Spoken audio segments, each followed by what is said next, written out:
It's for developers to do how It's always an interesting experience. There's a lot to learn. for the community.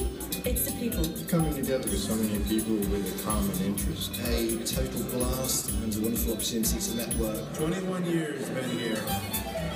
2014 was a very, very exciting year. We announced the partnership with Apple. We announced Watson Analytics. We announced our global relationship with Twitter. We created our own private cloud, and we are in the process of migrating to IBM Cloud. Leveraging the power of collaboration, analytics, and mobility has really moved us from having a collective and global strength that is far better than the addition of our individual expertise. Every day my team is excited about leading the way with the latest cutting-edge technology and changing the way we interact digitally with our members.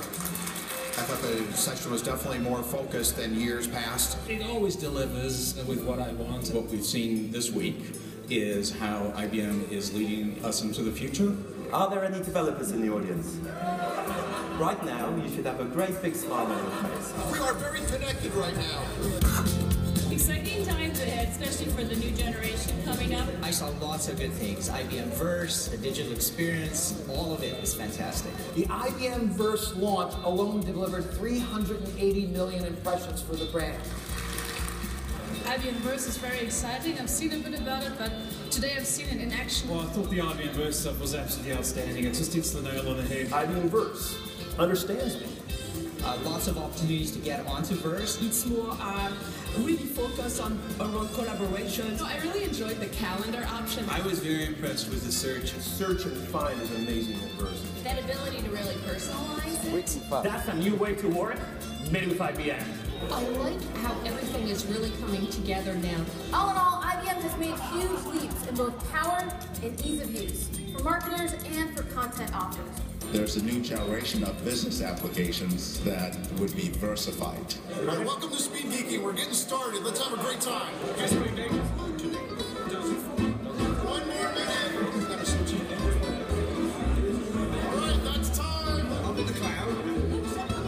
Dreaming while you're awake is actually greater because then you can act on making your dreams come true. I love it first because there was a lot of French speakers on stage. It was very exciting, especially the Philippe Petit, the wire worker. I think you'll agree IBM's market-leading digital experience platform will ensure people never forget how you made them feel. I love this week, honestly. You've got people that are interested in technology, people that are passionate about changing their business. Yeah, we're excited about the future. It gives us a direction where we're headed as well. And I'm looking forward to this. Can you move? Ladies and gentlemen, please welcome Vice President of Marketing, IBM Collaboration Solutions, Liz Irvine.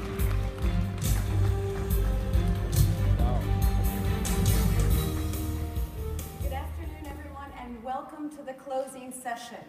What an amazing week we've had together. Right from the welcome reception to the party last night and everything in between. We came together to connect, communicate, and engage, including CookieGate.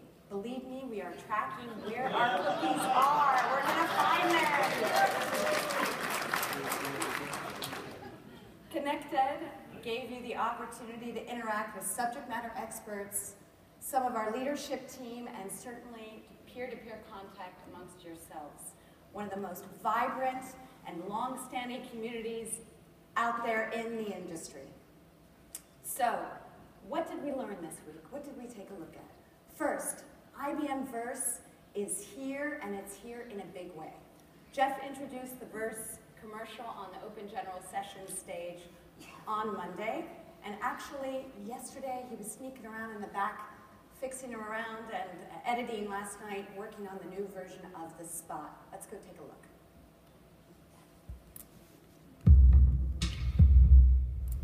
So what's going on today? Message. Calendar update. Most of us admit to being overwhelmed by information at work. That's why IBM created Verse. There's a new way to work, and it's made with IBM.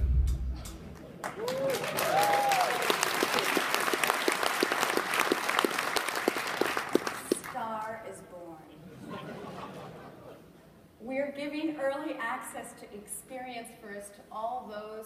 have already signed up.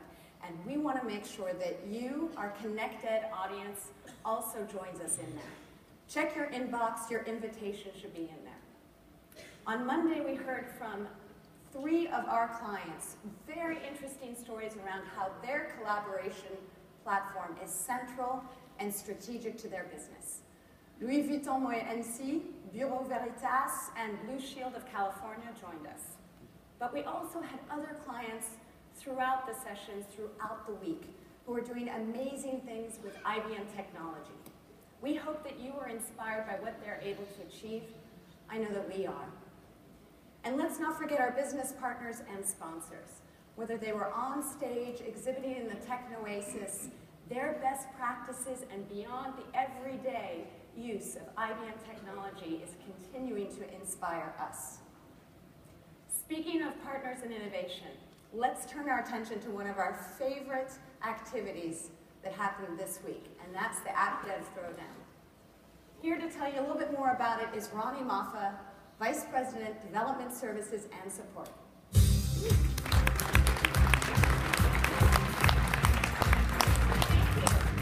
Thank you, Liz. I knew we know how to party. Okay, now let's talk shop for a few seconds. One of the highlights of my week was the App Dev Throwdown. For those of you who don't know, who are not familiar with what the Throwdown is, it is a competition for our business partner who build innovative applications using IBM's platform for social business, of course. This year we have 24 submissions from 22 partners, always some overachievers. The criteria is focused on a few things, important things: innovation, business value, scope across all IBM portfolio in the area of mobile, cloud, analytics, commerce, as well as security. Like every year, the competition was fierce. Now the 4 finalists are Riva CRM Canada. Riva synchronized multiple CRM products using IBM Noted Domino. 25 years. The Trilog Group. Trilog has a content store that selectively replicates information to your mobile device using IBM Connection, IBM Domino, and IBM Bluemix. Time to Act. Germany. XCC, extension for IBM Connection. It uses IBM Connection as an internet platform for web content management and custom application integration. Walmatas Associates. S2K Smart Centers integrates their ERP product using WebSphere Portal. Congratulations to all our finalists. If you're here, would you stand up for a minute for us?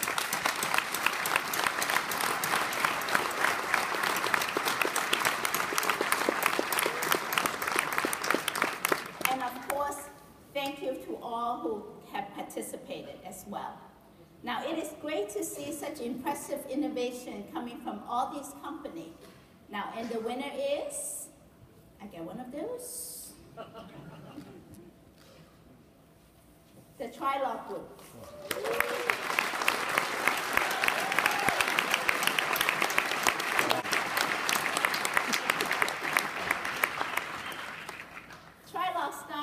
Is a native mobile application that synchronizes project data from their project exec application that runs on IBM Connection, IBM Domino, and IBM Bluemix. It rocks.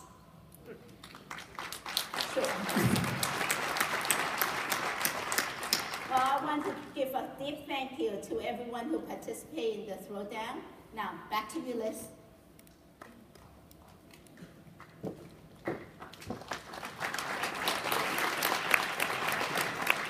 Ronnie, thank you. We know how important it is for all of us to come together. And as you know, we evolved the structure of the event this year, fully and directly based on your feedback, to make it more intimate, to make it more focused. For those of you who haven't already had an opportunity to tell us what you think, please, we encourage you to go to Event Connect and fill out the evaluation form. We want your feedback. Now, let's talk about next year. We are in the process of finalizing our plans for the dates, the location, and the venue for coming together next year. We will let you know what this will look like in the upcoming months. Right now, I'd like you to join me in giving a very big thank you to everyone who has worked so hard in order to make this event a great success.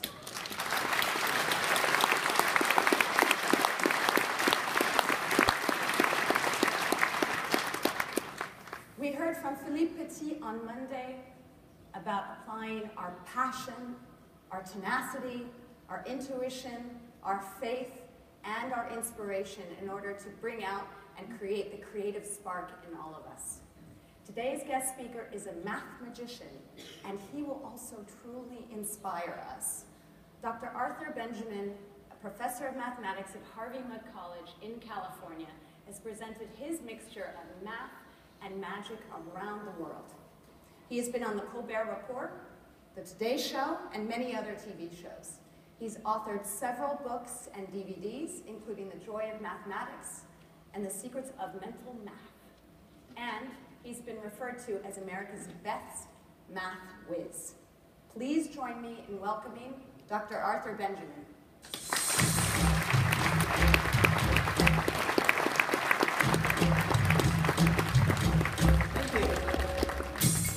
Well, good afternoon, ladies and gentlemen. My name is Art Benjamin, and I am a mathemagician.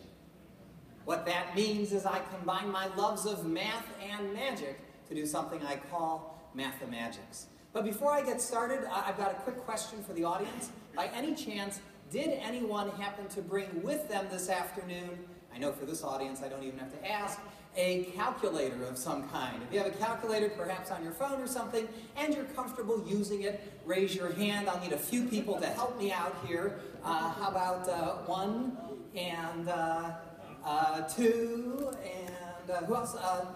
3. I heard a Mitch. Is that you? Okay. And perhaps one more. 4. Would the 4 of you please join me up here on stage, and let's give these volunteers a nice round of applause. Come on up.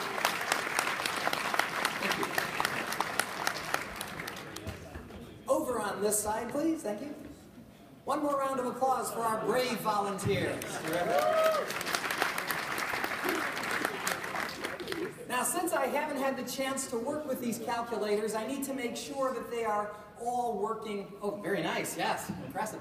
I need to make sure that they are all working properly.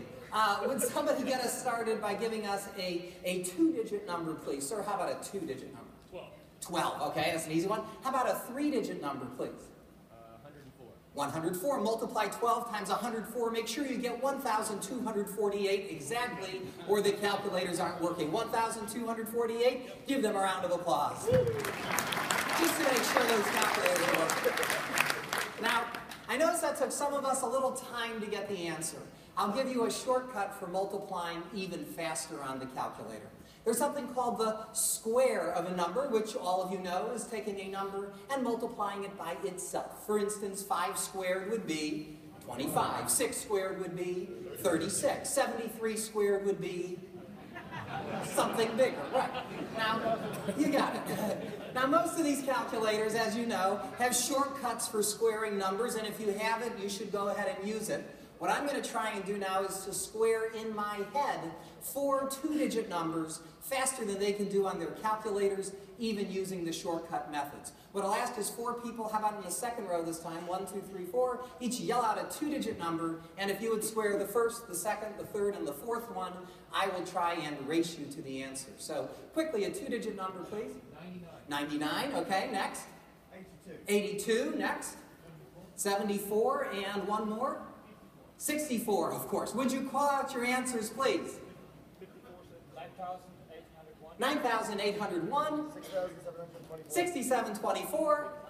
5476. And finally, 4,096. Give them a round of applause. I know all of you knew the 4,096, but what okay. Let me take this one step further. I'm going to try to square some 3-digit numbers this time. I won't even write these down. I'll just call them out as they're called out to me. Anyone at all call out a 3-digit number? Anyone on our panel verify the answer. If I get the answer right, give me a thumbs up. If I make a mistake, let me know and I'll try and fix it. A 3-digit number, anyone? 727 is 528,529. Yes, good. How about another 3-digit number, sir? 437 is 190,969. 599. 969? Oh. Okay.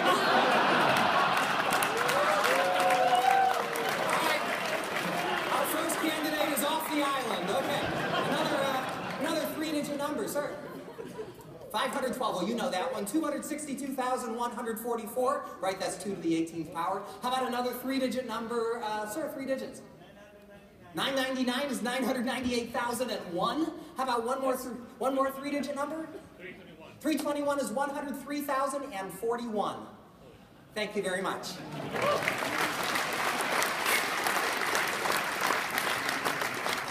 Let me try to take this one step further. Going to try to square a 4-digit number this time. Now, I'm not going to beat you to the answer on this one, but I will try to get the answer right. To make this a little bit more random, how about we go up this aisle? If I can get 4 people on the aisle to each call out a single digit, that will be the 4-digit number that I'll square. Starting with you, sir. 8. 6. 9. 7. This will take me a little bit of time, so bear with me. 75 million.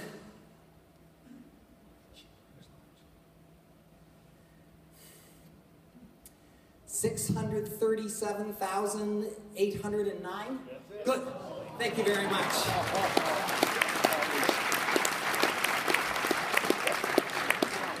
Now, I would attempt to square a 5-digit number, and I can, but unfortunately, some calculators cannot. I know yours will. It's not the size of the calculator, baby.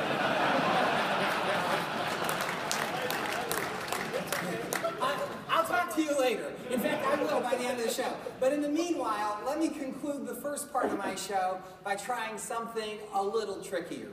Let's take the largest number on the board here, 9801. Would you each enter 9801 on your calculator? And instead of squaring it this time, I'd like you to take that number and multiply it by any 3-digit number that you'd like. But don't tell me what you're multiplying by, just multiply it by any random 3-digit number. So you should have as an answer either a 6-digit or almost certainly a 7-digit number. How many digits do you have in your answer? 7? 7. Is there any possible way that I could know what 7-digit numbers they have? Say no. Good. Then I shall attempt the impossible, or at least the improbable. What I'd like each of you to do is to call out for me any 6 of your 7 digits, any 6 of them, in any order you'd like. 1 digit at a time, I shall try and determine the digit you've left out. So starting with your 7-digit number, call out any 6 of them, please. No, they can be in any order. Just make sure you use 6 numbers out of the 7. Go ahead. Okay. 6.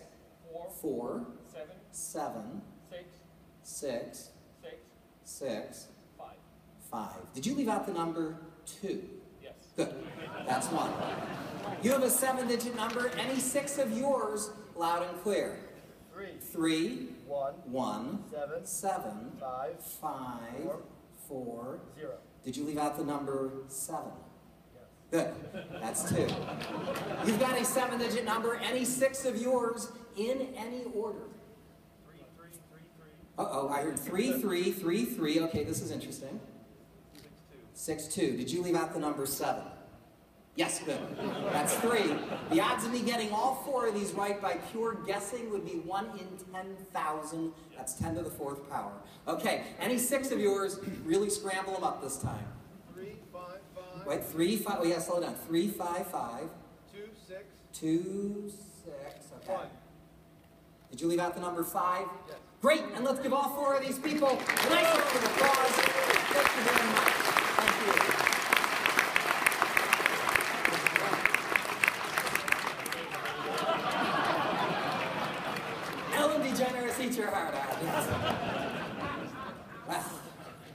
For my next number, I'd like to present something we mathematicians refer to as magic squares. Now, for those of you unfamiliar with these are sort of like Sudoku on steroids. Now, I've done such an extensive study on magic squares that I'd like to create one for all of you right before your very eyes. But for this, I'll need another assistant. Someone here I do not know. And let's see. I do not know. Let's see. Can I get you to help? Are you willing on the other? Are you willing to help? Or one of your friends? Okay. Lisa. Okay, what's your name? Lisa. Lisa. Let's give Lisa a nice round of applause.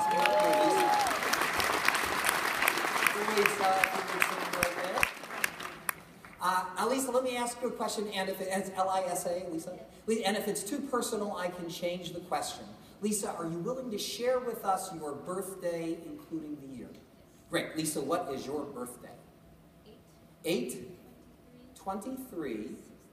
63. Great. Lisa, if we were to add the numbers in your birthday together, let's see, 8 plus 23 is 31, plus 6 is 37, plus 3 is 40, so 40 becomes your magic number. What I'm going to try and do now, Lisa, is to fill out this box in such a way as to get your magic number appearing here as much as I possibly can. This will take me a couple of seconds, so bear with me. I think that works. Lisa, would you choose for us any row? Row number 2, 3, or 4? Which would you like? 3. All right, class, together. 4 plus 7 is 11. Plus 22 is 33. Plus 7 is 40. The others were 8, 31, 37, 40, 5, 9, 16, 40, 23, 29, 34, 40. Would you choose a column, Lisa? 1, 2, 3, or 4? 3. All right, class. 6 plus 7 is 13. Plus 22 is 35. Plus 5 is 40. The others were 8, 13, 17, 40, 23, 27, 34, 40, 3, 27, 34, 40. How about that? Now, Lisa, I am not through with you. I decided that since this was your magic square, based on your birthday, at no extra charge, I would give you these diagonals as well. Check it out here. 23 plus 7 is 30, plus 7 is 37, plus 3 is 40, 8, 12, 34, 40. But I didn't stop there either. I decided since this was for Lisa, wouldn't it be great if we could get these 4 in the center to add up as well? Check it out here. 4 plus 7 is 11, plus 22 is 33, plus 7 is 40. But did I stop there? No! Lisa, you may have noticed I put a little extra attention in that corner. I did that so I could get these 4 squares. 8 plus 23 is 31, plus 4 is 35, plus 5 is 40 to add up. And I figured, heck, as long as we got that group of 4, let's have a party. We may as well get this group of 4, 6, 9, 33, 40, 4, 11, 17, 40, 22, 29, 35, 40. But did I stop there? No! I said Lisa wouldn't be happy unless we got this group of 4, this group of 4, this group of 4, this group of 4, this group of 4. Now I have to apologize, Lisa, I was not able to get this group of 4 nor that group of 4 to add up, but I had to do it that way if I was going to get these 4 in the corners. I knew that would be important to you. 8, 11, 17, 40. But wait, here's the cool part. Lisa, not only do those 4 numbers in the corners add to 40, if you look at them closely, you'll see we have 8, 23, 63. I was able to give you your birthday twice. I thought you'd like that. So please keep this as a souvenir from me, and let's all give Lisa a nice round of applause. Thank you, Lisa, very much.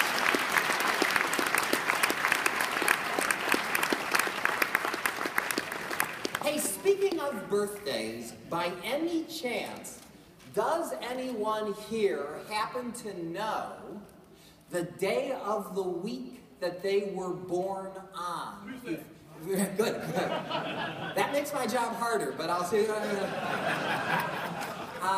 If you think you know your actual birthday, raise your hand. Start with you, sir. What year, if I may? Year. 69. And what month? December what? 23rd. Was that a Tuesday? That was the day that someone else shouted out. There must be a psychic in the audience. This is great. How about you, sir? What year? 74. And the month? July what? 11. Was that a Thursday? Excellent. Somebody else, how about, all right, how about you on the aisle? What year? 63 in the month. August what? 6th, was that a Tuesday? Terrific. How about somebody over on this side? Yes, what year? 73. 73 in the month. November. November what? 18, was that a Sunday? Yeah, anyone here who does not know the day of the week they were born but would like to find out? Okay, and as a young lady here, now, of course, if you don't know what it is, I could just make up an answer, and you'd probably believe me. I'd be within 3 days anyway. But luckily, there are apps for everything these days, right? And let's see, I'll ask one of you here to help me. All you have to do is type in the year, and the rest is pretty clear. What year was it, first of all? 1986, so type in 1986. And what month? February, so press the February button, look at the calendar, and February what? 13th, I believe, was a Thursday. It was a Thursday. I'll tell you what, as long as you have the app with you, let's try something a little trickier. The app will go as far into the past as 1600 and as far into the future as the year 3000. Don't go below 1600 because then we get off the Gregorian calendar and that trips me up a little. You understand. So give me a year, any year you'd like between 1600 and 3000. 1694, okay, give me a second to think about that one. Okay, and how about a month, sir, how about a month? What was that? November, okay, and November what? 12th. Was that a Friday? Yes, and it was cloudy. Thank you very much.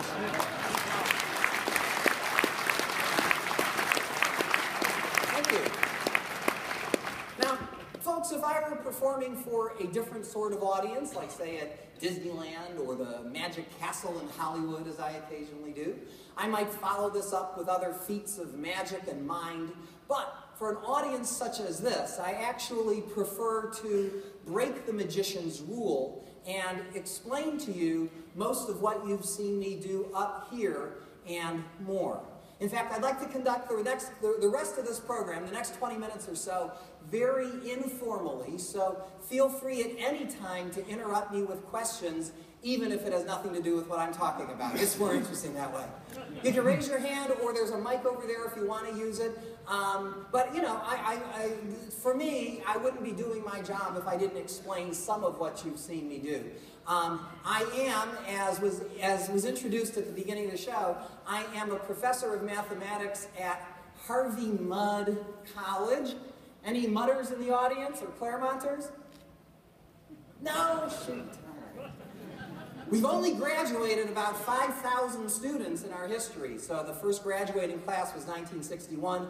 We only have 200 students enter and graduate each year. But Harvey Mudd College is one of the Claremont colleges. All the students there major in math, science, or engineering. 1/3 of those students go on to get PhDs. They were listed #1 in return on investment by various magazines and ratings things. So anyway, as a professor at Harvey Mudd, I wouldn't be doing my job if I didn't explain some of what I do to you. I'd like to. So who's got a question? What would you like to know? I'm here to explain. How do I do it? He says. All right. Well, I'll tell you what. Well, I did a lot of things up here, but the thing that I probably did most was at the beginning of the show, you saw me do a lot of squaring of numbers. Let me show you the method that I use for squaring 2-digit numbers, 3-digit numbers, and if you're interested, going higher than that. Give us a small 2-digit number as our first example. 27 squared is 729, and I'll confess because you all would understand this. I've been doing presentations like this for so many years that the squares of the 2-digit numbers have unintentionally become memorized, okay? But I'm going to show you the method that I used to calculate these from the very beginning, and I think I still use them when I'm very slowed down. So if I'm squaring the number 27, here's what I do. I go up or down to the nearest easy number. What's the nearest easy number to 27? 30.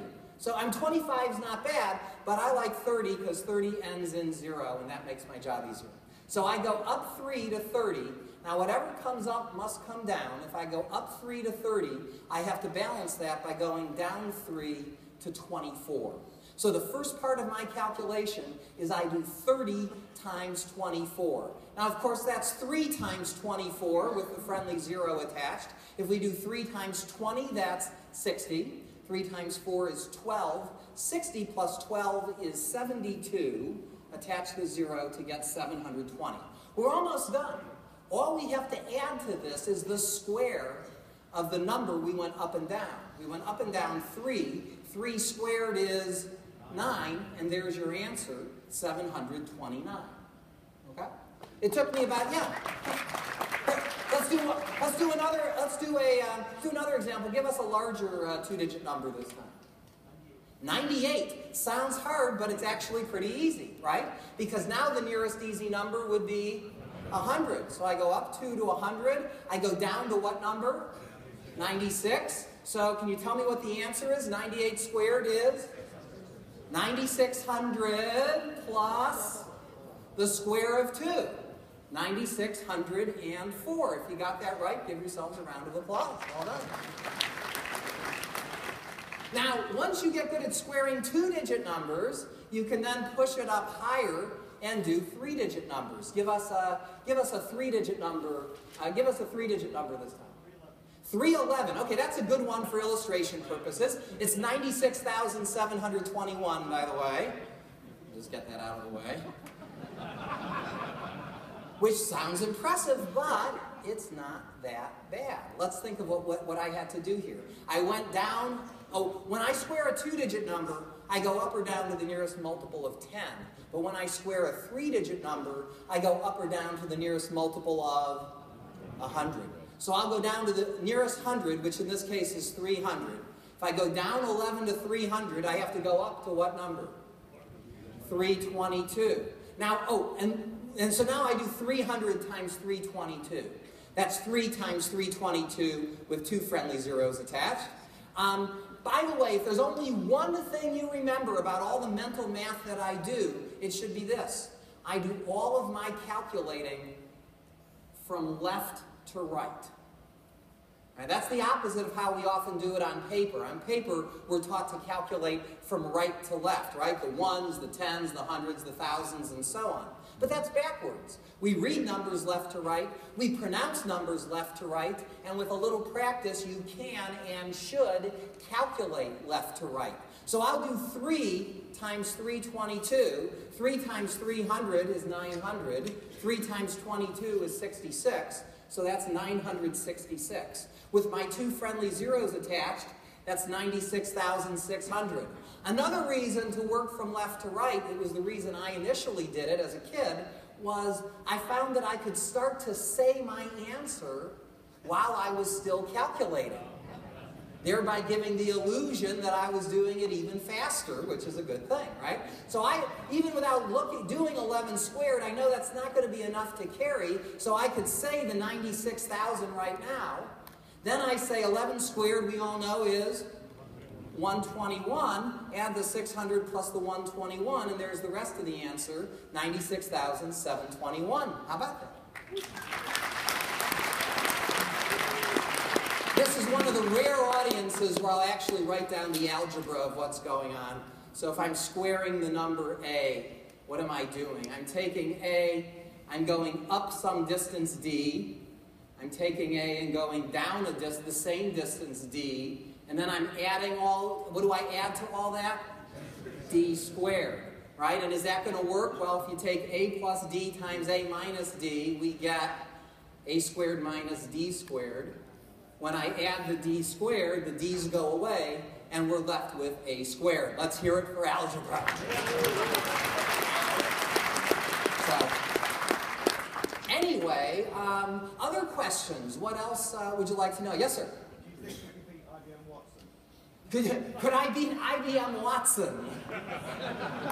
Maybe in backgammon.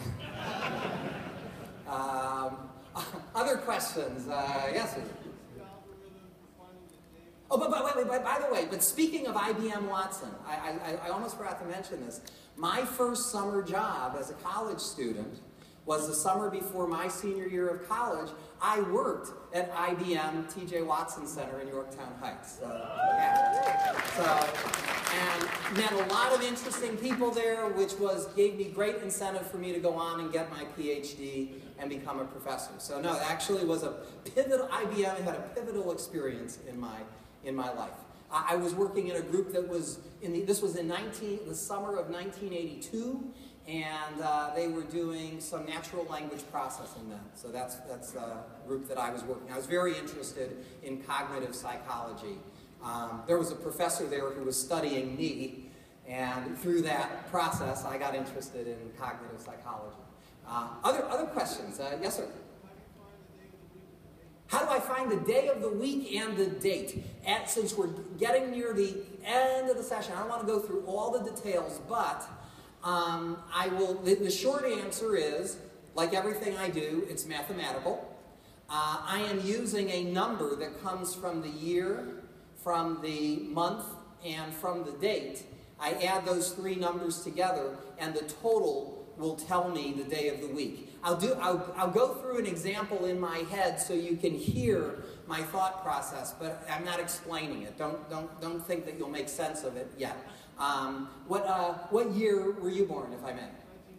So 1955, I take a quarter of 55 is 13. 55 plus 13 is 68. Mod 7 is 5. And then I say, what month?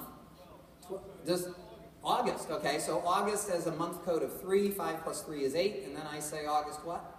12th. I add 12 to that to get 20. Mod 7 is 6, which gives me Friday. And that was your day of the week. Does that make sense? So that's... It's based on the property that every year your birthday, what happens to your birthday normally? Moves up a day, right? Because 365 is one more than 364. 364 is a multiple of 7. If every year had 364 days, your birthday would be on the same day each year. That would be boring, and that's why they don't do it that way. And something about the earth and the sun, right? But with 365 days, that causes one bump. And just by factoring that into the process, gives you this nice little algorithm. Other questions? What else would you like to know? Yes, sir? So you're using Zeller's rule in your head? I'm using the... Zeller's rule. Zeller's rule? Is that a calendar calculating? Yeah. I don't think it... I'm not sure it's by that name, but it's...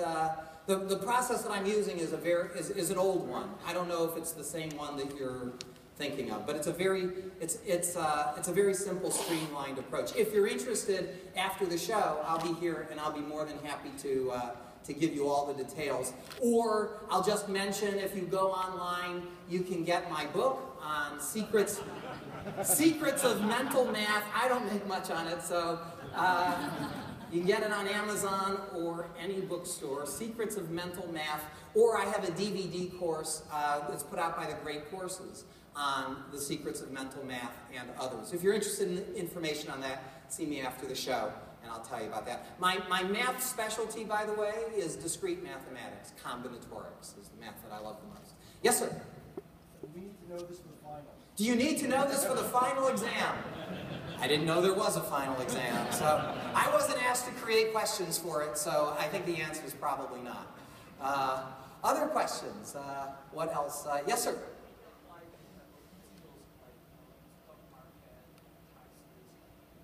Can these algorithms be applied to things like stock market and trading and that sort of thing?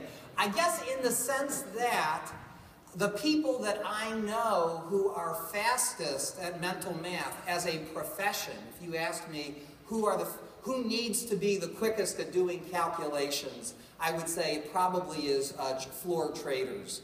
So people who are adding fractions and making upside downside decisions, I think need to use that a lot. So so yes, it does.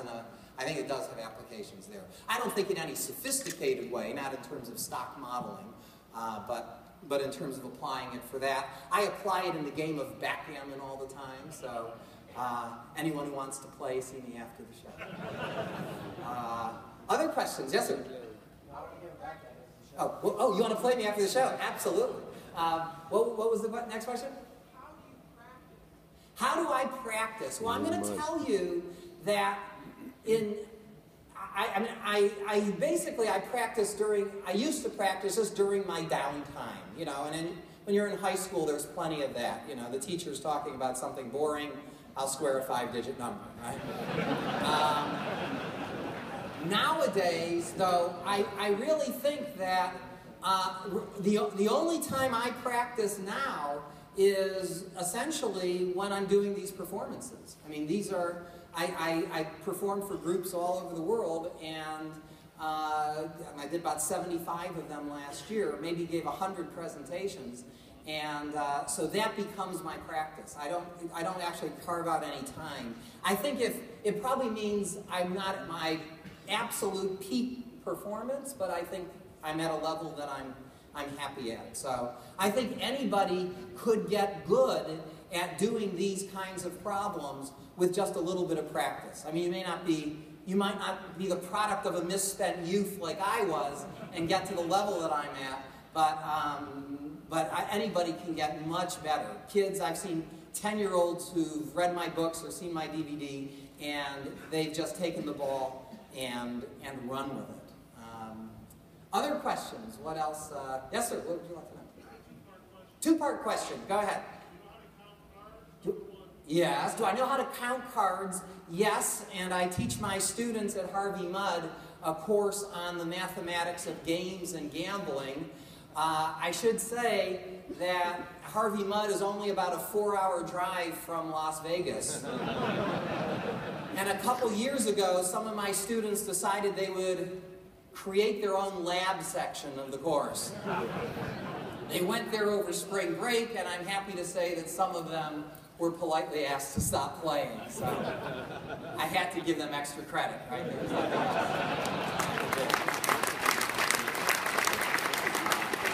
But I also tell my students, and the main thing you learn about the mathematics of games and gambling is don't.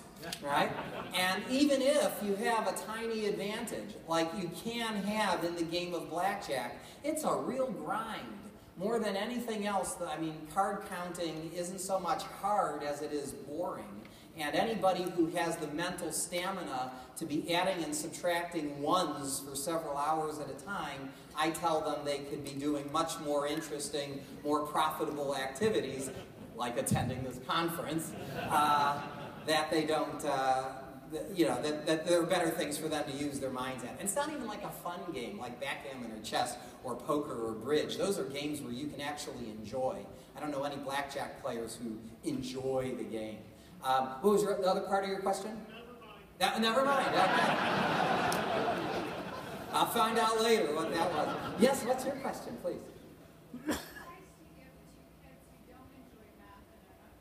What advice do I give to kids who don't enjoy math and are not so good at it? Well, the first advice I give is to the parents, which is don't let that happen.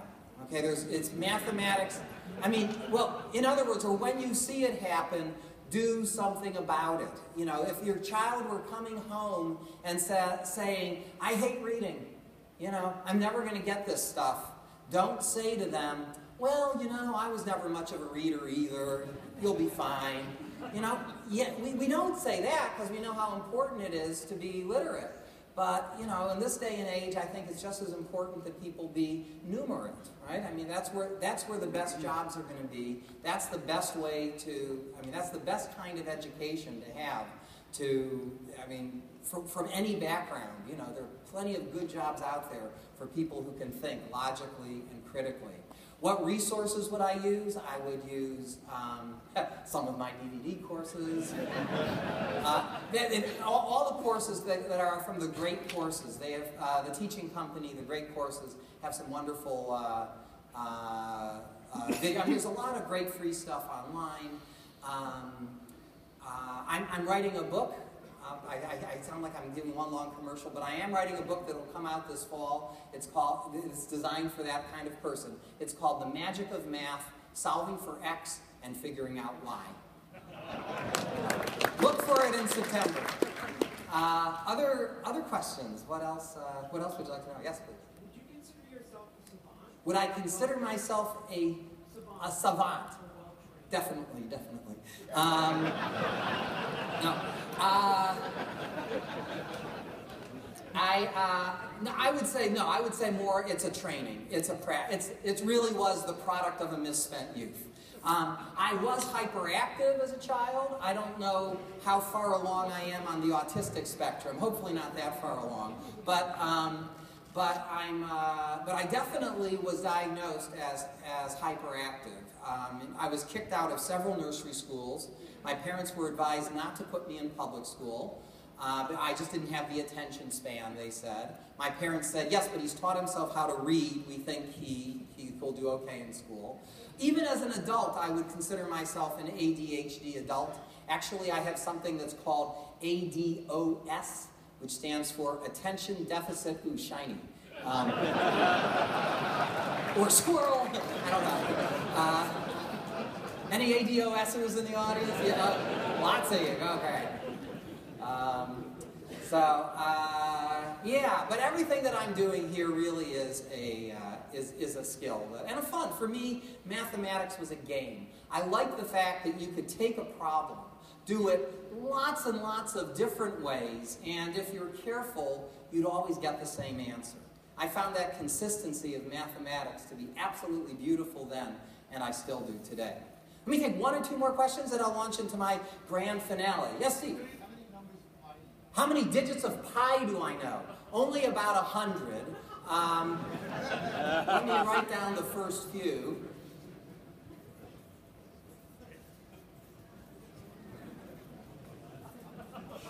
I know, how are you going to check it?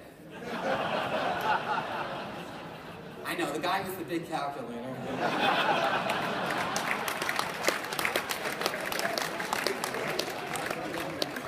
Anyway, here are the first 60 digits of pi. Thank you very much.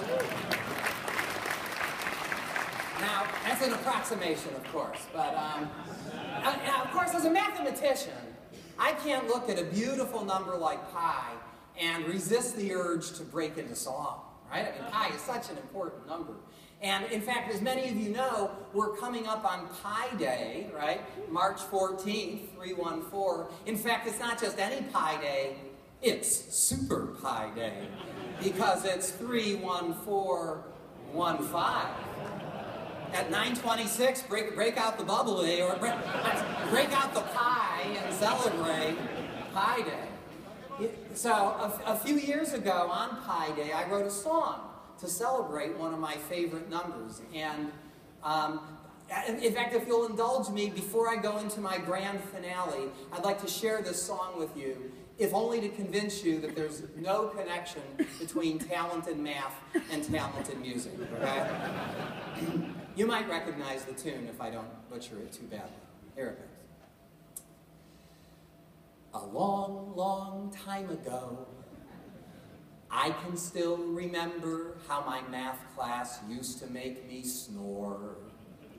'Cause every number we would meet would terminate or just repeat. But maybe there were numbers that did more.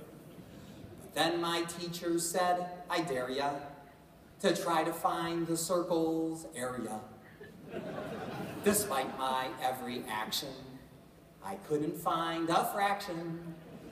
I can't remember if I cried the more I tried or circumscribed, but something touched me deep inside the day I learned of pi.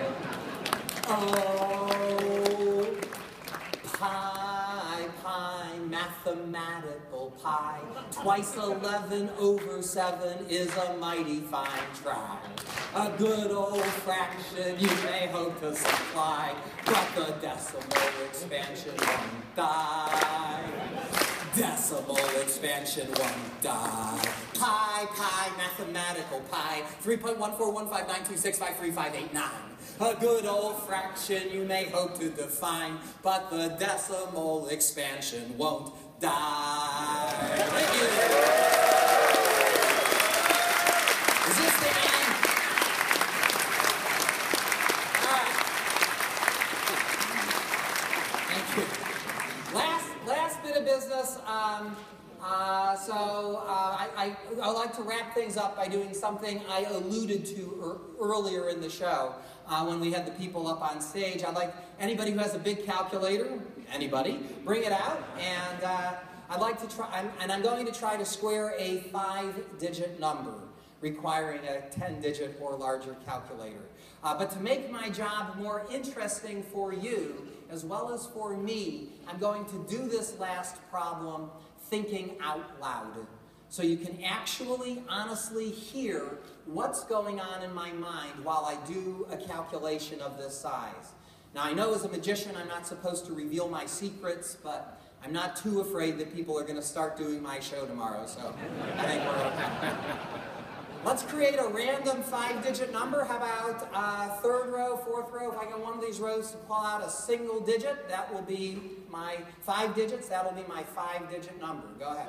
7. Great. Was that a 3? Next. 6. 4. 9. 73,649 squared. Yuck. I think it's prime. What the heck? All right. It is prime, thanks. Let me explain to you how I'm going to attempt this problem. I'm going to break the problem down into 3 parts. I'll do 73,000 squared plus 649 squared plus 73,000 times 649 times 2. Add all those numbers together and with any luck arrive at the answer. Now let me recap. Thank you. That you'll all use, right? While I explain something else. As I do this last calculation, you might hear certain words, in addition to numbers, creep into the calculation. Let me explain what that is. This is a phonetic code, a mnemonic device that I use that allows me to convert numbers into words. I store them as words and later on retrieve them as numbers. I know it sounds complicated. It's not. I just don't want you to think you're seeing something out of Rain Man here. There's definitely a method to my madness. Definitely. Sorry. One last instruction for my judges with calculators. Now, who's got an answer? Raise your hand. Whole bunch of you. Should have a 10-digit answer beginning with 5, ending with 1. In between, I don't know yet. There's at least a 50% chance that I'll make a mistake somewhere in the middle. If I do, don't tell me what the mistake is. Just say you're close or something, and I'll try and figure it out, which can be pretty entertaining in itself. If, however, I am right, whatever you do, don't keep it to yourselves. Make sure everybody knows that I got the answer right, because this is my big finish, okay? So without any more stalling, and I have been a little, here we go. I'll start the problem in the middle with 73 times 649. That's 650 minus 1. I'll take advantage of that. Now 73 times 65 is 4380 plus 365. 43 is 4745. So I have 47,450 minus 73 is 47,377. I'm going to try that one more time. 47,377. I think that's right. I'll double that to get 94,754. 94,754 becomes bare color. Bare color is 94,754. That seems right. I'll go on. Bare color. Okay. Next I do 73 squared, which is 5329. So I can say 5 billion. Take the 329, add that to bare. 329, I see a carry, so I'll make that 330. Add that to bare to get 424 million. Color.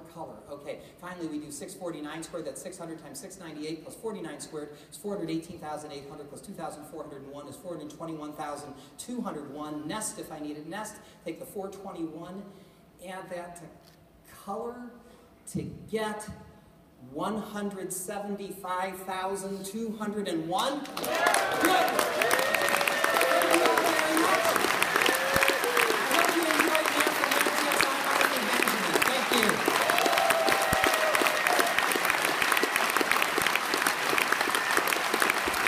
Thanks for a great IBM ConnectED 2015 session. See you next year.